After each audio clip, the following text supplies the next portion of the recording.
What's up, Hobby Maniacs? Rob Bear here today with a look at the new White Dwarf. This is the holiday edition, taking time out of my fantastic Thanksgiving weekend to share the new White Dwarf with y'all. I hope everybody's having a great Thanksgiving and got their fill of, delicious nom-noms for the Tom-Toms this weekend. Of course, I guess it's just an American thing, and the Canadians already celebrated it, and the Europeans are just like, y'all Americans are dumb, but but we like being dumb, I suppose. It is what it is there.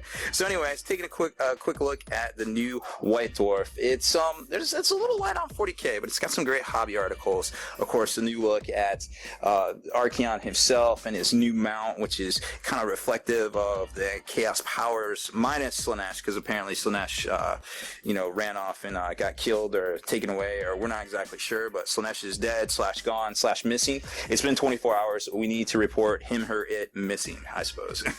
So when you take a closer look at this guy, you definitely notice, hey, that's a Khorne head, that's a Tzeentch head, that's a Nurgle head. And according to the background of all this fluff here, it's basically like those are the champions that Archaon himself bested as the various powers, I guess, sent their champions forward to try to get Archaon to bend a knee towards their particular faction. And of course, that didn't happen, kind of like in Warhammer Fantasy, and he defeated them. And then now, he has the title of the Exalted Grand Marshal of the Apocalypse. Try saying that 3 times fast, right? So he's still the Ever-Chosen. He's still, the Three-Eyed King and all that, but he's obviously got an upgrade here. His faithful mount Dorgar, I believe it was I forget, but it's Dorgear. But anyways, what I liked about it was they keep some of the same style influences of his crazy angry nightmare steed. Like right here you can kind of see where he had the chaos symbol on his right thigh, and then right here you can kind of see some of the inserts, like the magma. He was basically powered by magma, so it's really cool that it kind of homage to what it used to be, and then something that it's new again, for the Age of Sigmar basically. And on the back here he's got this crazy demonic visage kind of thing on the back of his howdah, and then the wings are just super impressive. I mean, we never seen anything like this before, and it's got the little elven / kind of Skavenish tail, I guess. I mean, maybe that's the part that's supposed to be the Skaven part, because I guess Skaven's the fourth god at Chaos or whatever, but it doesn't really say anything about that in the fluff, so we're just gonna go with it and assume that's what it is. So supposedly, depending on who's he's fighting, after it's defeated, you get special bonuses based on what the actual character was. Like if it's a wizard, the Tzeentch head devours him and he gets magical powers, and so on and so forth, toughness, and it vomits forth a contagion, a template, and it does damage to the squads and things, the units in front of them. So it was really interesting to see kind of how they bring it all home and kind of explain it all. Like right here, they get more into it, and it was a really interesting kind of take on things there as well. Then it goes into some previews and things. Obviously, the new releases for this week, the Tech Command, the new Assassins, the crazy looking Chaplain with the best looking jump pack in the history of ever, and then Captain Caitlin from last year's Blood Angels release, which was right about this time last year. We saw the Shield of Baal, which was a really exciting time. And hopefully we'll see some new Tyranids here in January. This paint splatter article is really cool. I liked it because there's you're basically getting 4 kind of features. You get kind of like the Chaos Undivided, the Khorne, the Tzeentch, and then the Nurgle kind of features with a little bit of cool stuff kind of thrown in, like the lava effects and things on his mount right there. Also, they kind of explain how to use these guys, because let's be honest, like a lot of times you just see the pictures and you're like, oh, okay, I can just emulate that. But a lot of times they go a little bit deeper. Like obviously there's a specific brush, because there's like 50 billion different brushes now, so you want to make sure you're using the right one that they recommend.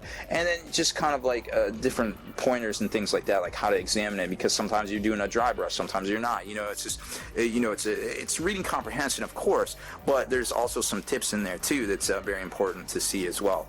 So like I said, what I liked about this hobby feature was that it's basically kind of 4-in-1, and it is multiple pages. So I like this part here where it shows you how to shade black, because black is actually a difficult color to shade, along with red and yellow and of course white.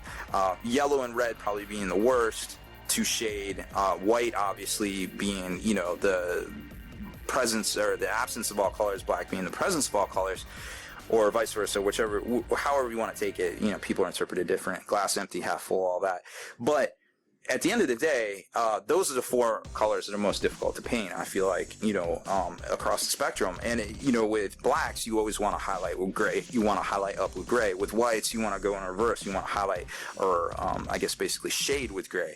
So, and the grays are actually really interesting, too, in and of itself, because there's different types of grays. There's gray with white in it. There's gray with blue in it. So, like, if you're doing, you know, some ground or, like, some rubble ground, you might want to use a gray with blue in it, because you're going to use maybe like some blues to highlight the ground, to make it kind of ruiny. But if you use like a white gray, like a concrete kind of color, then you're going to want to use a white gray on your models itself. So it's actually it's a little bit complicated, you see. So, and maybe if you have some blues on your model, you might want to use a gray with blue in it as well. So it gets a little complicated. And here they kind of show you, they've already chosen for you, this is a white gray, because there really isn't a whole lot. There's more earth tones here. There's a little bit of blue, but nothing too bad. And then you got a deserty color, so you don't need a blue gray in this particular instance. But if, like I said, if you were going in that direction, or you were doing some sort of like polar scape or something like that down here, you might want to consider a blue gray, something like a Space Wolf gray or a Shadow gray of days of old. I don't even know what the comparison is now, but you can kind of, once you start looking at the grays and you know that, hey, oh, okay, there's a white gray and there's a blue gray, you kind of get, you know, the stuff to look out for.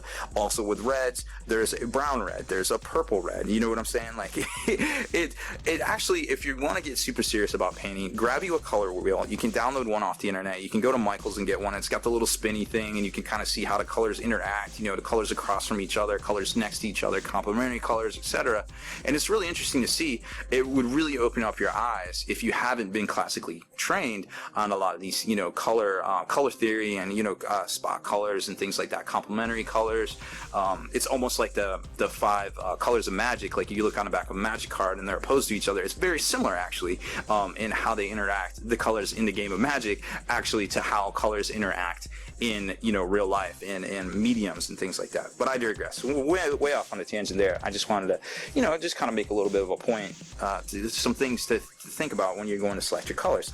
And then, like I said, it is a big feature. So you got all these, like, it's kind of like 4-in-1. You know, you got some reds, you got some greens, which are, this is obviously a yellow green here. A lot of times you can get a brown green. You can even mix in a little bit of purple into your green to give you that kind of diseased kind of look, which they didn't go super deep with that here because it's more of a neutral palette, because it's part of a kind of like an amalgam, you know, kind of like an assembly of a paint job there. So you've got the flaming tail, which is really interesting to see, and you got some blues over here, and then the beak, which is like kind of like a bone, which is kind of like a really cool alternate kind of scheme here, where they kind of take it up to brown and then they kind of finish it off with a white bone color kind of thing. So it gets really interesting right here. Like this is more of a Skaven type thing. Like if you're doing Skaven, you would stop here, but then they kind of bring it back with a little bit of the white to kind of make it not really sticking out as much, but kind of more complementary with the rest of the palette, which isn't really pointing in any one particular direction. You don't have a purple red here. You don't have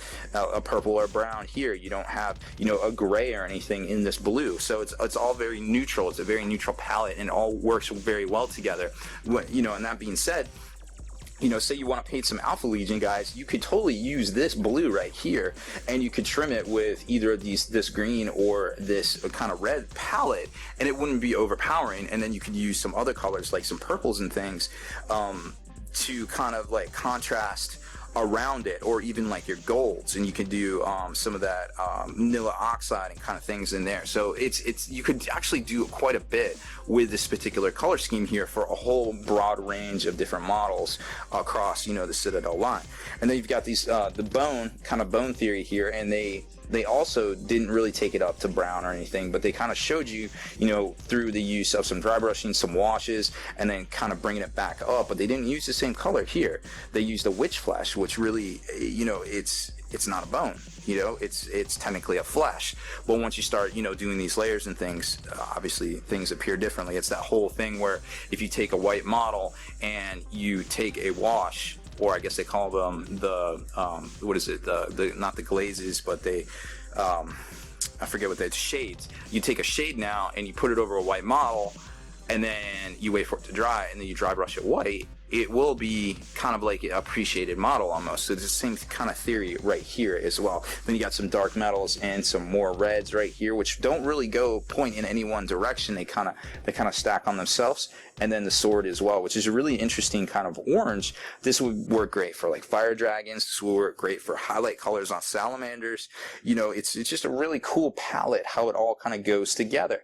You know what I mean?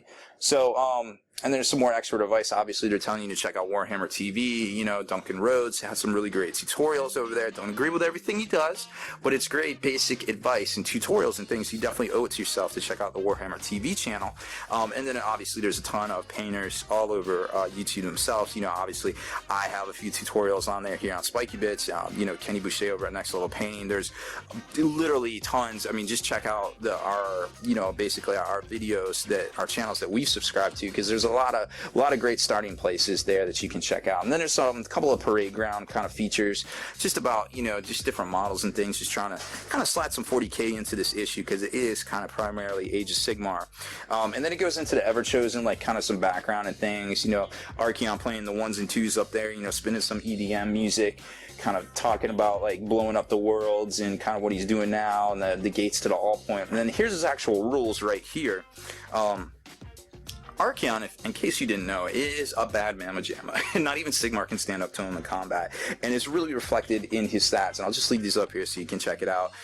We've seen some pictures of it this week, but obviously having the actual screenshot is, you know, 1,000 times better than the crappiest, blurriest screenshot out there, of course. So let's just say he is really, really good in the game. And of course, you know, he doesn't have any points.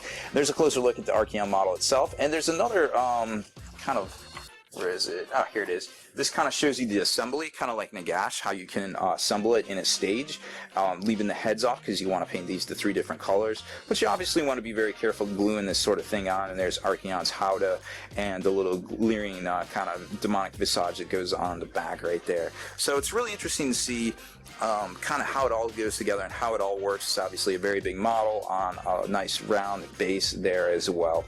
And last but not least, obviously they're going to talk about the actual new releases themselves. Archaon's clocking in at $165 retail US, and you know, a whole bunch of different prices around the world there. Then there's some, you know, expansions and things like that, but nothing too crazy. You know, a painting guide and the first Dan Abnett 32K. I guess it's not 30K. It's like the Millennium After, where like they're kind of starting to take back over the universe after the Horus Heresy itself.